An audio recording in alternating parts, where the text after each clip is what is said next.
વરાછા વિસ્તારમાં બ્રિજ નીચે દારૂ જુગાર ગાંજાના વેપલાની ફરિયાદ બાદ પાલિકા પોલીસ તંત્રએ સંયુક્ત રીતે કરેલી કાર્યવાહી ચર્ચાનો વિષય બની છે। એવામાં હવે શહેરના અન્ય વિસ્તારોમાં પણ દબાણો દૂર કરવા પર ભાર આપવાની માંગણી ઉઠી છે। પૂર્વ શહેર ભાજપ પ્રમુખ અને પૂર્વ કોર્પોરેટર નીતિન ભજીયાવાલાએ મેયર દક્ષેશ માવાણીને લેખિત પત્ર સાથે વરાછાની જેમકોટ વિસ્તારમાં દબાણો હટાવવા માટે પણ અંગત રસ દાખવવાની રજૂઆત કરી છે। એટલું જ નહીં, દર વખતની જેમ રજૂઆતની અરજી દફતરે ન થાય અને સમસ્યાનો કાયમી ઉકેલ આવે તેવી ટકોર કરતા ગરમાગરમ ચર્ચાઓ શરૂ થઈ છે।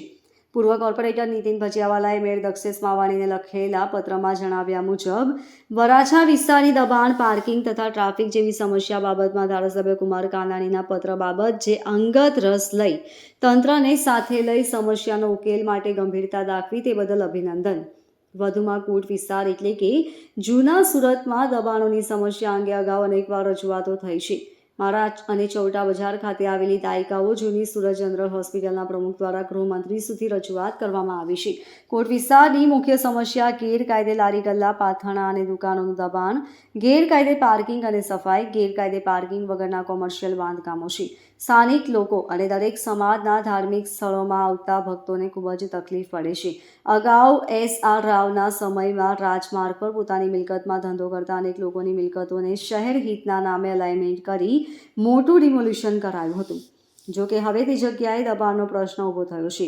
વરાછા વિસ્તારમાં આપે અને પોલીસ કમિશનર સાહેબે અંગત રસ દાખવ્યો છે તેવો અંગત રસ કોટ વિસ્તારમાં તેમજ પૂરા શહેરી વિસ્તારમાં દાખવવો જરૂરી છે।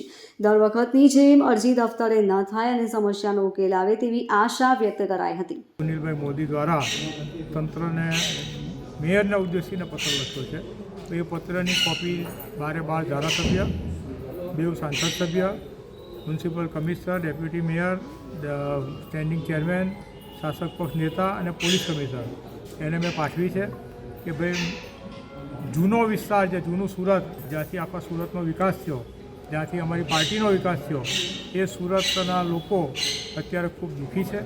એ લોકો અહીંયા રહી શકે એવી વ્યવસ્થાઓ આપણે કરવી જોઈએ।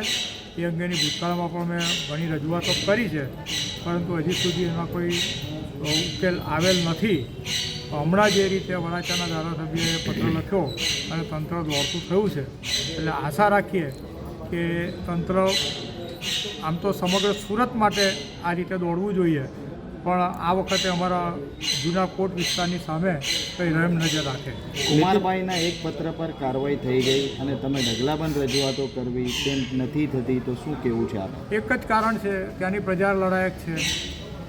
તંત્ર જાણે છે કે જો કંઈક પગલાં નહીં ભરીએ તો ત્યાંની પ્રજા રોડ પર આવી જશે અને કંટ્રોલ કરવી અઘરી થઈ જાય, એટલે તંત્ર દોડતું થયું છે। જ્યારે મૂળ સુરતના લોકો શાંતિપ્રિય છે લોકો, એટલે એને ખબર છે કે અહીંયા તો લોકો કંઈ કરવાના નથી, બહુ થાય તો ઘર છોડીને બીજે રહેવા ચાલ્યો જશે। નીતિનભાઈ, આગ જેવી ઘટના બને તો ફાયર પણ અહીંયા આવી શકતી નથી અને એમ્બ્યુલન્સ પણ આવી શકતી નથી, શું કહેશો? બિલકુલ, અહીંયા મોકડ્રીલ યોજાયેલી ત્યારે ફાયર બ્રિગેડે સુરત જનરલ હોસ્પિટલ બાબતનો રિપોર્ટ કરેલો છે કે સુરત જનરલ હોસ્પિટલમાં ફાયરની સુવિધા પૂરતા પ્રમાણમાં છે, પણ કોઈ મોટો બનાવ બને તો આ દબાણને કારણે ફાયર સમયસર પહોંચી શકે એમ નથી, એવો ભૂતકાળમાં ફાયર બ્રિગેડે રિપોર્ટ કરેલો છે। વાત કરીએ તો સુરત જનરલ હોસ્પિટલના પ્રમુખે હર્ષ સંઘવીને કંઈક આ રીતે લેટર લખેલું। હર્ષ સંઘવીને અગાઉ એક પત્ર લખેલો હતો અને એમાં એણે લખેલું હતું કે ભાઈ તંત્ર અમારું તો નથી સાંભળતું, પણ તમારા તાબાનું તંત્ર છે તો તમારું સાંભળશે, ને મને ખાતરી છે કે હર્ષ સંઘવીએ સૂચના આપી જશે, તે છતાં પણ તંત્રએ કોઈ પગલાં નથી ભર્યા। અને તમે અધિકારી રાજ તરીકે મૂલવો છો? અધિકારી તો જે દિવસે રાજકારણીઓ સ્ટ્રીક થાય તો અધિકારીની તાકાત નથી કે એને એ કરી શકે। આ પાછું હર્ષભાઈના નોલેજમાં મૂક્યું છે, હવે હર્ષભાઈ કેટલું કડક સૂચના આપે છે જોઈએ। હવે રાજકારણીઓ ક્યારે સ્ટ્રીક થશે, કઈ રીતે તમે એનું થવું જ જોઈએ, કારણ કે મત આપણને પ્રજા આપે છે, પ્રજાના સમસ્યા માટે લડવું પડે। અચ્છા, શહેરીજનોને મતલબ ખાસ કરીને કોટ વિસ્તાર ઓરિજિનલ સુરતીઓને શું કહેશો?